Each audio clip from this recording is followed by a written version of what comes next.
The evolutionary incompatibility that society refuses to acknowledge. There's a biological and psychological reality that will destroy the modern dating narrative. Evolved men don't reject average women because they're cruel, arrogant, or unrealistic. They reject them because they literally cannot form authentic connections with individuals operating at fundamentally different levels of consciousness, self-awareness, and personal development. This isn't about superficial preferences or social status. It's about an evolutionary divergence that creates genuine incompatibility between those who have transcended average human limitations and those who remain trapped within them. Nietzsche's concept of the bermensch wasn't just philosophical speculation. It was a prediction of an emerging class of psychologically evolved individuals who would naturally separate from the masses not through choice, but through necessity. This uncomfortable truth emerged from decades of observing high-achieving, psychologically developed men who found themselves increasingly unable to connect romantically with women who, despite being attractive, successful, and socially acceptable, operated from what evolutionary psychologists call average consciousness. These weren't men seeking perfection or displaying entitled behavior. They were individuals who had undergone genuine psychological transformation and discovered that their evolution had created barriers to connection that couldn't be overcome through compromise or lowered standards. The evolutionary reality that explains this phenomenon begins with understanding that human consciousness exists on a spectrum and that psychological evolution creates genuine differences in how individuals perceive reality, process emotions, make decisions, and form relationships. Men who have engaged in serious personal development, whether through philosophical study, psychological work, spiritual practice, or life experience, often find themselves operating from cognitive and emotional frameworks that are fundamentally incompatible with average patterns of thinking and feeling. Have you ever tried to connect deeply with someone who seemed incapable of understanding concepts, emotions, or perspectives that felt basic and obvious to you? The first evolutionary difference that creates incompatibility is what developmental psychologists call cognitive complexity. Evolved men have typically developed the capacity for paradoxical thinking, nuanced understanding, and sophisticated emotional processing that allows them to hold multiple perspectives simultaneously and navigate complex psychological terrain with ease. They can appreciate irony, understand subtlety, and engage with ideas that require intellectual flexibility and emotional intelligence. Average women, operating from what researchers term conventional consciousness, often process information through binary thinking patterns, emotional simplification, and social conformity frameworks that feel limiting and frustrating to evolved men. Conversations that could be rich with philosophical exploration, emotional complexity, and creative possibility become reduced to surface-level exchanges about social dynamics, material concerns, or conventional relationship scripts that feel hollow and unfulfilling. This cognitive gap creates what evolved men describe as intellectual loneliness, the experience of being physically present with someone while feeling mentally and emotionally isolated due to the inability to share authentic thoughts, insights, or perspectives.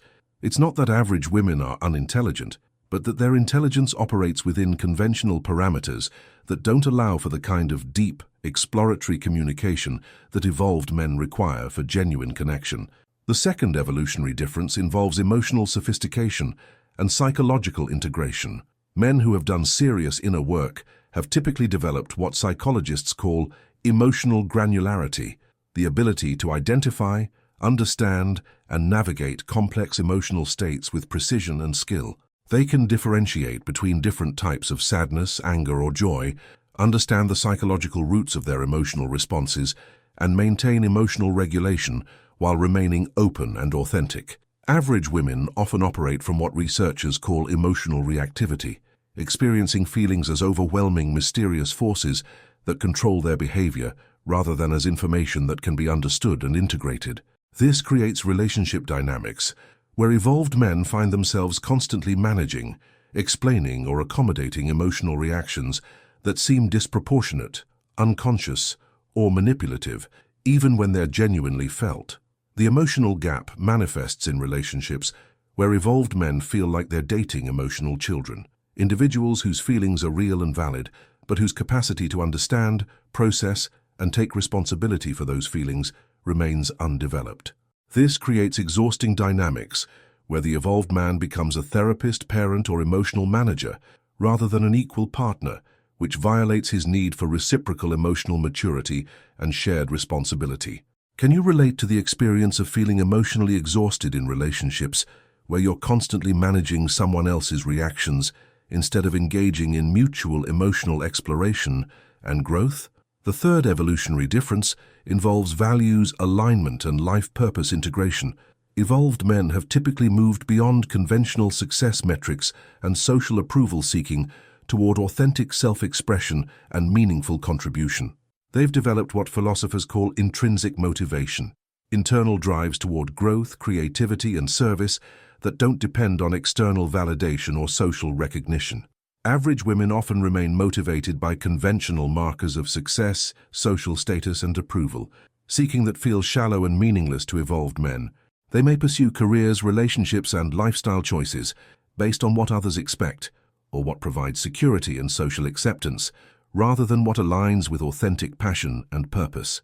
This creates fundamental conflicts about how to spend time, energy, and resources that cannot be resolved through compromise. The values gap extends into daily life choices about everything, from how to spend free time to how to approach challenges and opportunities. Evolved men often find that average women's priorities feel materialistic, conventional, or fear-based in ways that create constant friction and disappointment. They're not seeking perfect alignment, but they need partners who share similar commitments to growth, authenticity, and meaningful living. The fourth evolutionary difference involves spiritual and philosophical orientation toward existence. Men who have undergone genuine psychological evolution have typically developed what researchers call post-conventional morality, ethical frameworks based on universal principles rather than social rules or authority figures. They've grappled with questions of meaning, purpose, and truth in ways that have shaped their entire approach to living. Average women often operate from conventional moral frameworks based on social approval, rule following, and authority acceptance that feel limiting and unsophisticated to evolved men.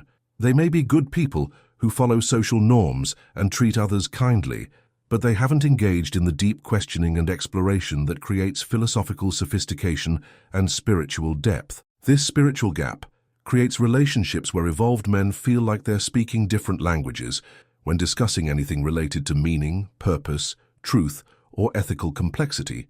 Conversations that could explore profound questions about existence, consciousness, and human potential become reduced to conventional religious platitudes or avoided entirely because they make average women uncomfortable or confused. Have you found that your spiritual or philosophical interests create distance in relationships because others find these topics too intense, abstract, or challenging to engage with authentically? The evolutionary incompatibility extends beyond individual differences into what sociologists call reference group orientation.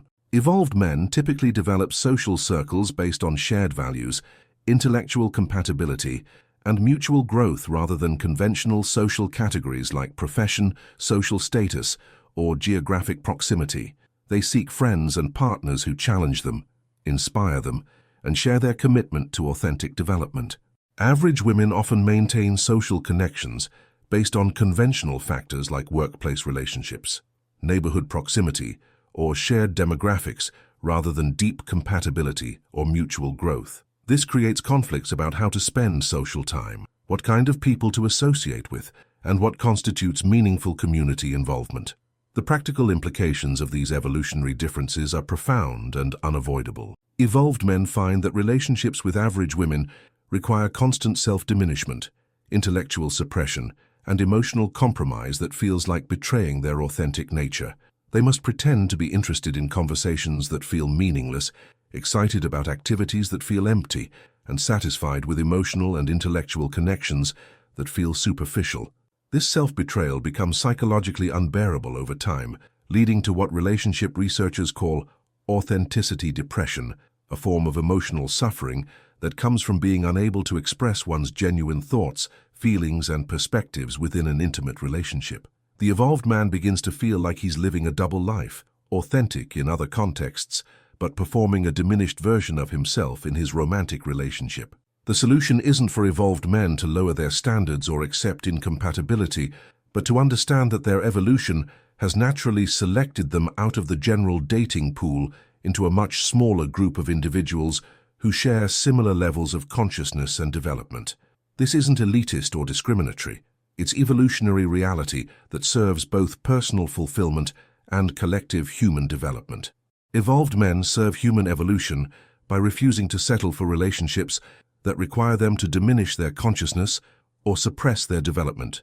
By maintaining high standards for intellectual, emotional, and spiritual compatibility, they create pressure for others to evolve, while also preserving their own capacity for continued growth and authentic contribution to collective consciousness. Subscribe to this channel if you're navigating the challenges of evolved consciousness in relationships and want to understand how psychological development affects compatibility and connection. Like this video if you believe that maintaining high standards for intellectual and emotional compatibility serves both personal authenticity and collective human evolution. Share this content with someone who's struggling to understand why conventional relationship advice doesn't work for psychologically developed individuals. The practical guidance for evolved men facing this reality involves several key insights. First, understanding that their selectivity isn't a character flaw but an evolutionary necessity helps them maintain self-respect while navigating a limited dating pool. They're not being unreasonable or entitled. They're responding to genuine incompatibility that cannot be resolved through effort or compromise. Second, evolved men need to develop patience and strategic thinking about where and how to meet women who share their level of development. This typically means engaging in activities, communities, and contexts that attract individuals committed to growth, learning, and authentic self-expression rather than conventional social venues or dating applications that cater to average consciousness. Third, evolved men must learn to identify the signs of genuine development versus surface-level sophistication. Many women can perform intellectual or spiritual interests without having undergone genuine transformation. Learning to distinguish between authentic evolution and performance prevents wasted time and emotional investment in relationships that appear compatible but lack the depth required for lasting connection. The evolutionary reality also means that evolved men may need to accept longer periods of solitude while waiting for genuine compatibility. This solitude isn't failure or inadequacy. It's the natural consequence of evolutionary development that must be embraced as an opportunity for continued growth and contribution rather than evidence of personal shortcoming. The broader implications of this evolutionary incompatibility suggest that human consciousness is currently undergoing a differentiation process where individuals are naturally separating into different levels of psychological development. This isn't creating a rigid hierarchy, but rather different evolutionary paths that serve collective human development through diversity and specialization. Evolved men who embrace their standards and refuse to compromise their authenticity for relationship convenience serve as evolutionary pressure that encourages others to develop their own consciousness while also preserving the genetic and cultural potential for continued human evolution. Their selectivity isn't selfish, but serves the larger purpose of maintaining and advancing human psychological development. Your own experience of feeling incompatible with conventionally attractive and successful women may indicate that you've undergone psychological evolution that has naturally selected you out of average relationship dynamics.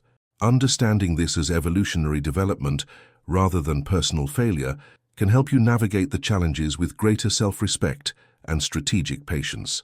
The ultimate insight is that evolved men don't reject average women out of cruelty or unrealistic expectations, but out of biological and psychological necessity. They've developed beyond the capacity for authentic connection with individuals operating from conventional consciousness, and this selectivity serves both their personal authenticity and the collective advancement of human potential.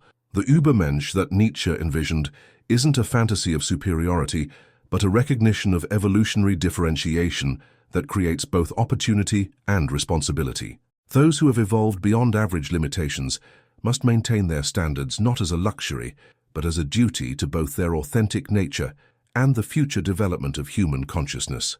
The loneliness is real, but so is the purpose it serves in advancing human potential.